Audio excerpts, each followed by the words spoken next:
നിങ്ങൾക്കായിട്ടുള്ള divine message എന്തെന്ന് നോക്കാം. 5 of cups card. നിങ്ങൾ വേദനിക്കുന്നു, നിങ്ങൾ ആകുലപ്പെടുന്നു എന്നാണ് പറയുന്നത്. എന്തിനു വേണ്ടിയിട്ടാണ് നിങ്ങൾ വേദനിക്കുന്നത്? നിങ്ങളുടെ ഫ്യൂച്ചർ ആലോചിച്ചിട്ട്, നിങ്ങളിലേക്ക് വന്നിട്ടുള്ള തടസ്സങ്ങൾ ആലോചിച്ചിട്ട്. എന്നാൽ യൂണിവേഴ്സ് നിങ്ങളോട് പറയുന്നത്, ഹൈ പ്രീസ്റ്റസ് എനർജിയിലൂടെ പറയുന്നത്, നിങ്ങൾ വേദനിക്കരുത്. നിങ്ങൾ ചെയ്യേണ്ടത് ഇത്ര മാത്രമാണ്.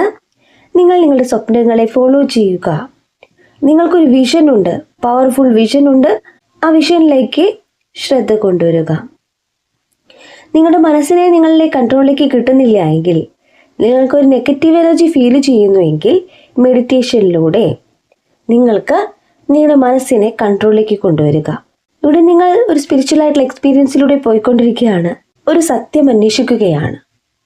ആ ഒരു സത്യം നിങ്ങളിലേക്ക് എത്തണമെങ്കിൽ നിങ്ങൾ പോസിറ്റീവിനെ അട്രാക്റ്റ് ചെയ്യുകയും നിങ്ങൾ ചെയ്യേണ്ട കാര്യങ്ങൾ അതിലേക്ക് ഫോക്കസ് കൊണ്ടുവരികയും ചെയ്യുക. അങ്ങനെയെങ്കിൽ നിങ്ങളിലേക്ക് വരാൻ പോകുന്നത് 7 ഓഫ് പെന്റക്കിൾ എനർജിയാണ്. 7 ഓഫ് പെന്റക്കിൾ എനർജി, നിങ്ങൾ യൂണിവേഴ്സിനോട് താങ്ക് യു പറയുകയാണ് ചെയ്യേണ്ടത്. ഗ്രാറ്റിറ്റ്യൂഡ് പറയുക. നിങ്ങൾ ചെയ്യുന്നൊരു പ്രവൃത്തി നിങ്ങളിലേക്ക് സക്സസ് എത്തിക്കുകയാണ്, നിങ്ങളിലേക്ക് അബണ്ടൻസ് കൊണ്ടുവരികയാണെന്ന് യൂണിവേഴ്സ് പറയുന്നു. ഇവിടെ നിങ്ങൾ ഹാർവസ്റ്റിന്റെ വക്കിലാണെന്ന് യൂണിവേഴ്സ് പറയുന്നു.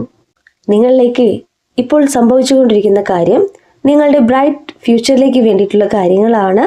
തടസ്സങ്ങൾ ഉണ്ടാവാം. തടസ്സങ്ങൾ മറികടക്കാനായിട്ട് നമ്മൾ ഇത്ര മാത്രം ചെയ്താൽ മതി. യൂണിവേഴ്സിനോട് എല്ലാത്തിനും താങ്ക് യു പറയുക. നമുക്ക് സാധിക്കുന്നതിന് മുന്നേ നമുക്കെല്ലാം സാധിച്ചു കിട്ടിയതായിട്ട് കരുതുക. ഇവിടെ നിങ്ങൾ റൈറ്റ് ഡയറക്ഷനിലാണെന്ന് പറയുന്നു. മുന്നോട്ടെന്നാണ് യൂണിവേഴ്സ് പറയുന്നത്. പൂർണ്ണമായിട്ടും വിശ്വസിച്ചുകൊണ്ട് നിങ്ങൾ യൂണിവേഴ്സിനോട് ചോദിക്കൂ, ഗ്രാറ്റിറ്റ്യൂഡ് പറയൂ. നിങ്ങൾ ആഗ്രഹിച്ച കാര്യം നേടാൻ നിങ്ങൾ പോവുകയാണ്.